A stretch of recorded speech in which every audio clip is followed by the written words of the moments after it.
నన్ను సస్పెండ్ చేసి పార్టీకి అనుక్షణం నష్టం చేస్తున్న ఆ ఇద్దరు వ్యక్తులను, వారి గుంపును, వారి ముఠాను పార్టీ ఎట్లా మోస్తుంది అనేటటువంటిది నా ప్రశ్న. సరే, నిన్న మొన్న ఆ గుంపుకు సంబంధించిన వ్యక్తులు అన్ని చోట్ల నా ఫ్లెక్సీలు చింపేసి నాకు దిష్టిబొమ్మలు, శవయాత్రలు ఎందెందో వేసిరట. ఈ ఉత్సాహం కేసీఆర్ గారి మీద సిబిఐ ఎంక్వైరీ చేస్తా అని రేవంత్ రెడ్డి గారు అన్నప్పుడు ఎక్కడ చచ్చిపోయింది ఆ ఉత్సాహం నేను అడుగుతా ఉన్నా. ఎందుకు చేయలే రేవంత్ రెడ్డి గారి దానాలు, దిష్టిబొమ్మలు ఎందుకు చేయలే? ఏం అండర్స్టాండింగ్ ఉంది మీకు? నా ప్రశ్న సింపుల్. నన్ను వ్యక్తిగతంగా ఏదో చేస్తారన్నది కాదు.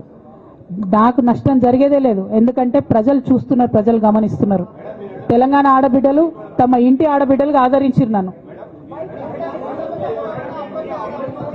ఒక్కొక్కరు అడిగితే అర్థమవుతలే, ఏం అర్థమవుతలే.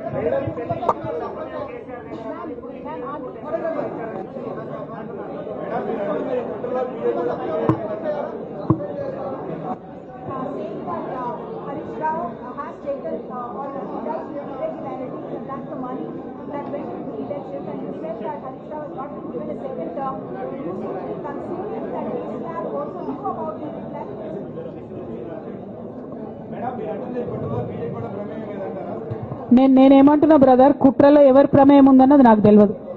నన్ను సస్పెండ్ చేసిండ్రు.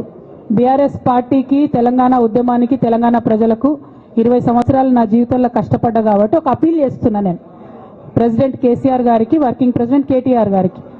మన కుటుంబాన్ని విచ్ఛిన్నం చేసి పార్టీని హస్తగతం చేసుకోవాలనే కుట్ర జరుగుతుంది. దాన్ని తిప్పికొట్టండి. అవినీతి తిమంగళాలని బీఆర్ఎస్ పార్టీలకు వెళ్ళి తీసి బయటపడేయండి. అల్టిమేట్ గా ప్రజలకు సేవ చేసే దాంట్లో మనం ముందుకెళ్లాలనేది నా ఆలోచన.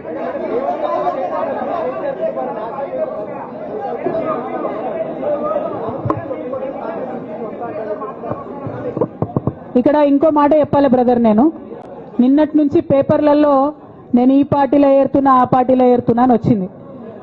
నేను ఏ పార్టీలో కూడా చేరను. నాకు ఏ పార్టీతో అవసరం లేదు. నేను ఫ్యూచర్లో ఏం చేయాలనే విషయం జాగృతి కార్యకర్తలతోని, తెలంగాణ మేధావులతోని, బీసీ బిడ్డలతోని, సామాజిక తెలంగాణ కోసం పనిచేసేటటువంటి అన్ని వర్గాల ప్రజలతోని, అందరితోని మాట్లాడిన తర్వాత నిర్ణయం తీసుకుంటా. కానీ తొందరపడి నిర్ణయం తీసుకునే అవసరం నాకు లేదు. 1, 2 ఏదో నిర్ణయం తీసుకోవాలనేటటువంటి విషయంతో నేను పనిచేయడం లేదు. జరిగినటువంటి పరిణామాలను ఒక్కొక్కటిగా ఎదుర్కొంటూ వస్తున్నాను. నిన్న జరిగినటువంటి పరిణామం చాలా కీలకమైనది, నా జీవితంలో అత్యంత ముఖ్యమైనటువంటి పరిణామం. కాబట్టి చాలా ఆలోచించి, ఆచితూచి, అల్టిమేట్గా తెలంగాణ ప్రజలకు లాభం జరిగేటటువంటి నిర్ణయం తీసుకుంటా తప్పితే నా కోసం నిర్ణయం తీసుకోవాల్సిన అవసరం లేదు.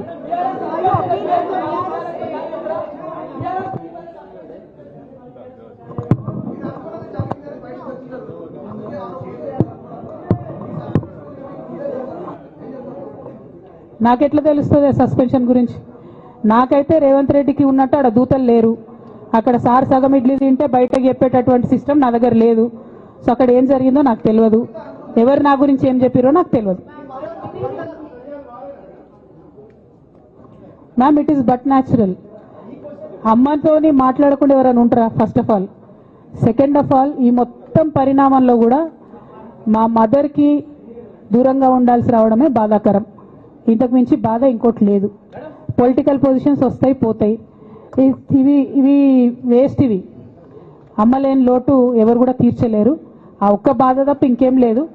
ఇది మాత్రం నా ఇంటిగ్రిటీ నిరూపించుకోవడం కోసం నేను రాజీనామాలు చేస్తున్నా. నాకు పార్టీ వల్లనే ఎమ్మెల్సీ వచ్చింది, దానికి రాజీనామా చేస్తున్నా. నేను పార్టీకి నష్టం చేసినాను అని చెప్పి పార్టీ నాయకులు మా నాన్నగారు భావిస్తున్నారు కాబట్టి పార్టీ కూడా రిజైన్ చేస్తున్నా.